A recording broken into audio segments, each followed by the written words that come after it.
Sebuah video viral di media sosial memperlihatkan gambar kerumunan warga desa Bengkel, Kecamatan Labu Api, Lombok Barat, berdemo di depan masjid. Mereka berdemo meminta masjid dibuka dan menolak ajakan pemerintah untuk sholat Jumat dan sholat tarawih di rumah. Dalam video yang diunggah akun Instagram @instalombok, terlihat kerumunan orang memadati masjid sambil meneriakan "buka, buka".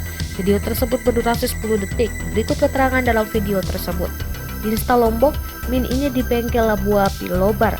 Baru saja terjadi demo karena di masjid telah diumumin Jumatan, tarawih di rumah karena positif corona makin bertambah. Belum beberapa menit langsung warga demo harus tetap ada Jumatan dan tarawih di masjid. Menanggapi hal tersebut, Kabak Humas Pemkab Lombok Barat, Akam, menyampaikan sangat menyayangkan kejadian tersebut karena tidak mematuhi imbauan pemerintah.